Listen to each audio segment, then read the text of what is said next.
à tous, je suis Barek et bienvenue sur la tribune de Coruscant pour cette nouvelle vidéo des références sur The Acolyte.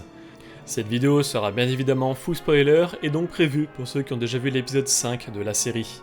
Cet épisode de The Acolyte se différencie particulièrement des 4 précédents par une action bien plus présente. L'antagoniste, connu jusqu'à maintenant sous le nom de Maître, se révèle aux Jedi sur Kofar et engage le combat. Grâce à des techniques inconnues des Jedi, il parvient à en massacrer plusieurs jusqu'à ce qu'il ne reste que Sol, Yordvandar et Jekilon. Dans cette première partie du combat, le Maître va jusqu'à donner des coups de tête avec son casque dans la lame des sabres laser des Jedi, ce qui a pour effet de les désactiver pendant un temps.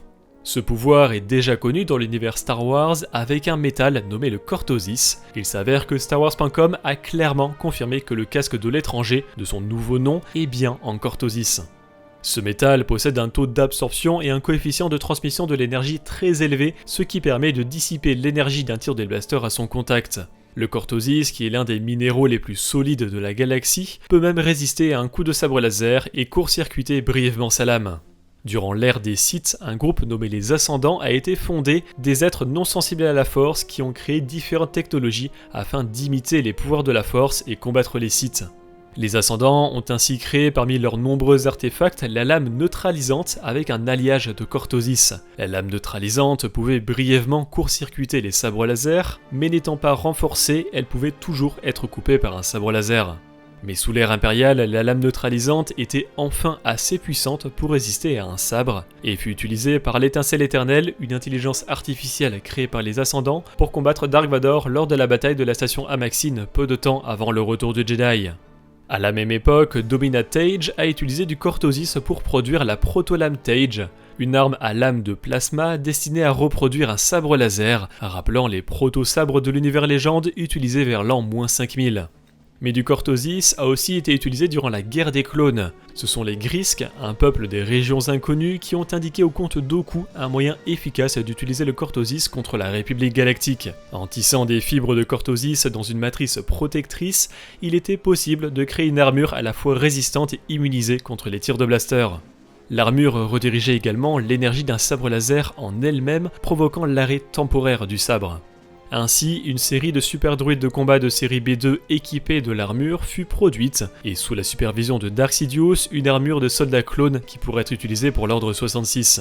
Mais Padmé Amidala, Anakin Skywalker et le Chiss Mithron Orodo, plus connu sous le nom de Throne, s'en aperçurent et détruisirent les armures des soldats clones et sabotèrent les droïdes de combat pour qu'ils surchauffent quelques minutes après avoir été activés. Cependant, voulant à tout prix empêcher les séparatistes d'utiliser ces mines de Cortosis, Skywalker les a piégés pour qu'elles explosent avec les coulées de lave de la planète Mokivj. Au lieu de cela, le Cortosis présent dans le sol redirigea la chaleur à travers le monde, le dévastant. Mais le Cortosis était déjà bien présent dans l'univers légende créé pour le roman Moi Jedi. Cependant, de nombreuses sources s'opposent sur la nature du Cortosis et ses effets sur les sabres laser. Les sources de l'époque de l'Ancienne République, comme les jeux vidéo Knights of the Old Republic 1 et 2, considèrent que les effets des armes de Cortosis sont simplement résistants à l'énergie et qu'elles ne peuvent que bloquer les attaques de sabres laser comme le Frick et le Beskar. Dans le jeu vidéo Obi-Wan, le Cortosis des lames des droïdes assassins fait le même effet, mais dans les jeux Jedi Knight 2 Jedi Outcast et Jedi Knight Jedi Academy, lorsque le joueur tranche un Shadow Trooper avec son sabre laser, celui-ci n'est pas désactivé mais les dégâts sont réduits à de légers effets d'explosion apparaissant autour de la zone où l'armure a été touchée. Mais l'effet le plus connu du Cortosis reste donc sa capacité à inhiber la lame d'un sabre laser, comme lorsqu'un groupe de Jedi s'est entrepris d'assassiner Dark Vador peu de temps après l'Ordre 66, en utilisant une lame en Cortosis afin de le priver de son sabre laser. Pour en finir avec le casque de l'étranger, ce dernier sous-entend auprès de Sol qu'il lui permet d'empêcher les Jedi de lire son esprit. Show your face. And let you read my thoughts. No, no, no. En plus d'être une référence à une réplique de Kaimir dans le 2e épisode, Okay, thank you, sir. Please don't do the memory wipe thing or whatever it is you guys do. cet effet rappelle le bouclier de force de Knights of the Old Republic 2 The Sith Lords, un casque conçu pour protéger l'esprit de son porteur des effets de la force. Les capacités de défense étaient si puissantes et efficaces que les individus sensibles à la force devenaient gravement désorientés lorsqu'ils portaient cet objet, mais si le casque de l'étranger a bel et bien cette propriété, l'effet secondaire présent dans le jeu vidéo légende ne semble pas avoir été conservé. L'étranger est aussi équipé bien évidemment d'un sabre laser à lame rouge un peu particulier. En effet, l'extrémité inférieure du sabre peut se détacher pour dévoiler un second sabre laser. Ce dernier a un manche et une lame plus petits, c'est donc un shoto. Le shoto est normalement utilisé comme arme de seconde main pour appuyer un sabre laser principal et fait donc partie de la forme au sabre laser appelée Jarkai comme Ahsoka Tano ou l'inquisiteur le 10e frère. Mais les shotos servent également d'arme principale pour des aliens de petite taille comme Yoda, Yaddle ou Evenpeel.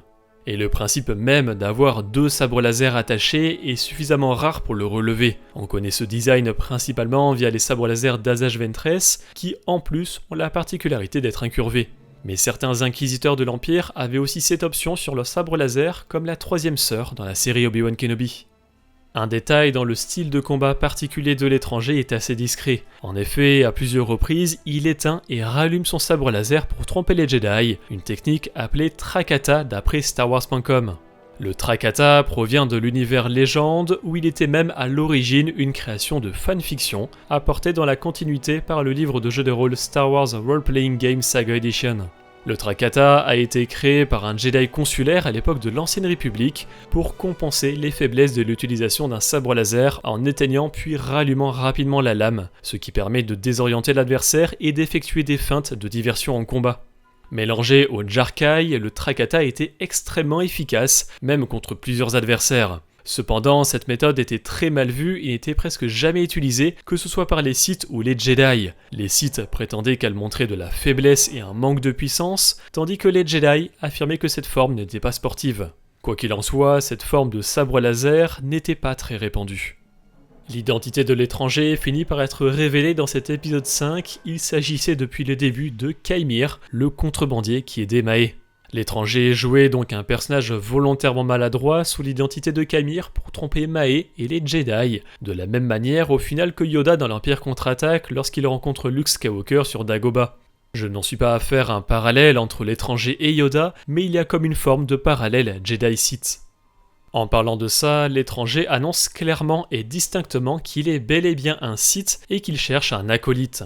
Le terme d'acolyte peut être utilisé pour diverses choses. Dans l'univers légende, avant l'époque de Darkbane et donc de la règle des deux, un acolyte Sith était un être sensible à la force qui débute dans les voies du côté obscur, encore trop inexpérimenté pour être appelé Seigneur Sith. Mais après Bane et la règle des deux, le principe d'acolyte a été utilisé afin de détourner en quelque sorte cette règle qui n'impose que 2 Sith existants à la fois. En effet, un Sith pouvait avoir un acolyte Sith, mais qui ne rentrait pas dans la règle des deux, comme Dark Tyrannus avec Asajj Ventress, Savage Opress et Quinlan Vos durant la guerre des clones. Mais Leslie Headland, la créatrice de la série, a donné sa vision de la définition d'acolyte qui n'entre d'ailleurs pas en contradiction avec le canon établi, puisque la notion d'acolyte évolue avec le temps. Ainsi, d'après elle, l'acolyte est le futur apprenti Sith de la règle des deux qui aidera l'apprenti à tuer son maître pour prendre sa place. Ainsi, si l'on suit cette logique, l'étranger cherche un acolyte et ne serait donc que l'apprenti de la règle des deux. Même si la révélation de l'identité de l'étranger n'était clairement pas une surprise pour tout le monde, un indice assez particulier a été peu relevé. En effet, le nom de la couverture du site Kaimir rappelle Al-Qamar, un nom arabe signifiant lune, tandis que le maître Jedi qui l'affronte se nomme Sol, le mot utilisé en latin pour la personnification du soleil. De plus, les épisodes 4 et 5 de The Acolyte se nomment respectivement jour et nuit. Désormais, rentrons dans une assez grosse théorie concernant l'étranger. En effet, à plusieurs reprises, et plus particulièrement à la fin, le thème musical de Kylo Ren se fait entendre, un personnage né 137 ans après la série. What extraordinary beings we are.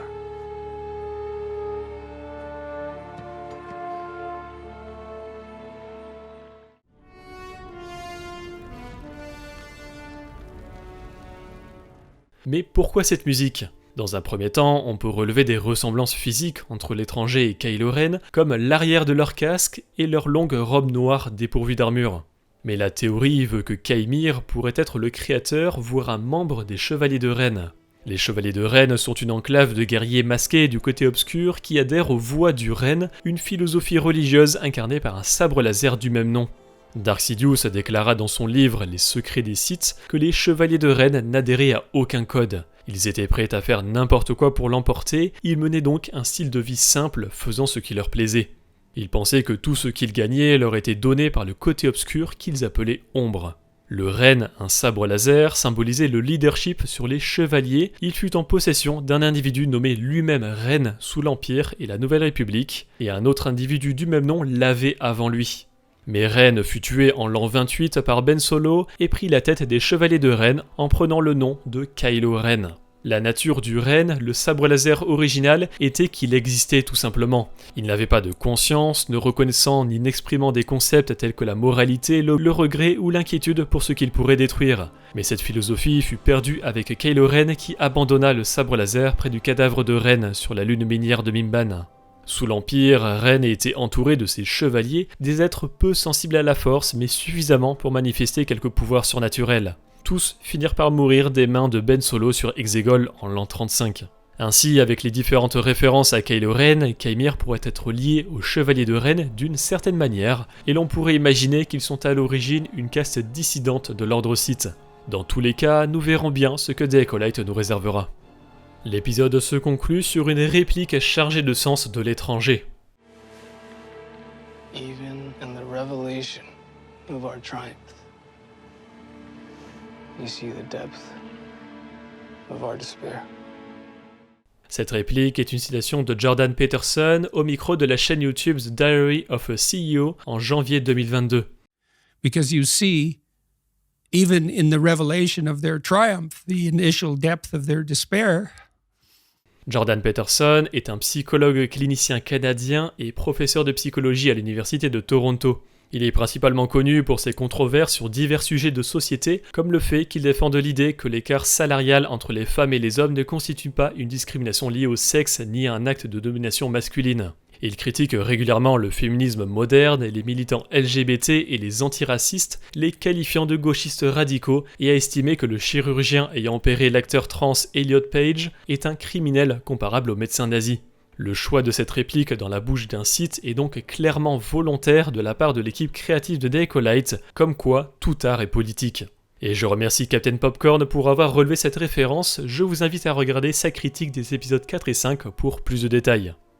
La semaine dernière, je vous parlais de l'arrivée de l'étranger derrière Osha comme d'une inspiration du premier film Alien, et cela a été confirmé par Leslie Headland sur StarWars.com. En réalité, les épisodes 4 et 5, qui fonctionnent en binôme et s'appellent Jour et Nuit, sont grandement inspirés de Alien premier du nom, mais aussi du premier film Predator, où un extraterrestre chasse des militaires dans une jungle. Et on va terminer sur une note un peu plus légère, avec à la fin de l'épisode, la présence d'un jeu de Dejarik.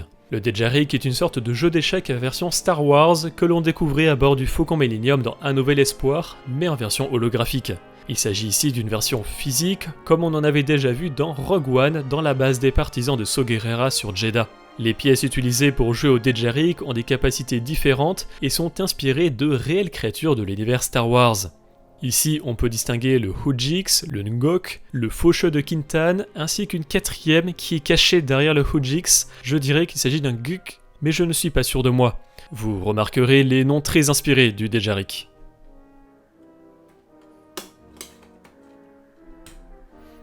Oh, pardon, excusez-moi. En complément de cette vidéo, je vous invite à voir ou revoir notre critique en live disponible sur la chaîne secondaire, et sur la chaîne principale, vous pouvez retrouver la critique avec Tribune et Max Rebo. Merci d'avoir regardé cette vidéo, j'espère qu'elle vous a plu. Si c'est le cas, n'hésitez pas à laisser un like, à la partager et à vous abonner en activant les notifications si vous ne voulez pas rater les prochaines vidéos de la Tribune de Coruscant. Pour être au courant de l'actualité Star Wars au quotidien, suivez-nous sur Facebook, Instagram et X, et tous les dimanches, nous débriefons de l'actualité sur Twitch lors de notre émission Là-bas dans les étoiles. A bientôt, et que la force soit avec vous.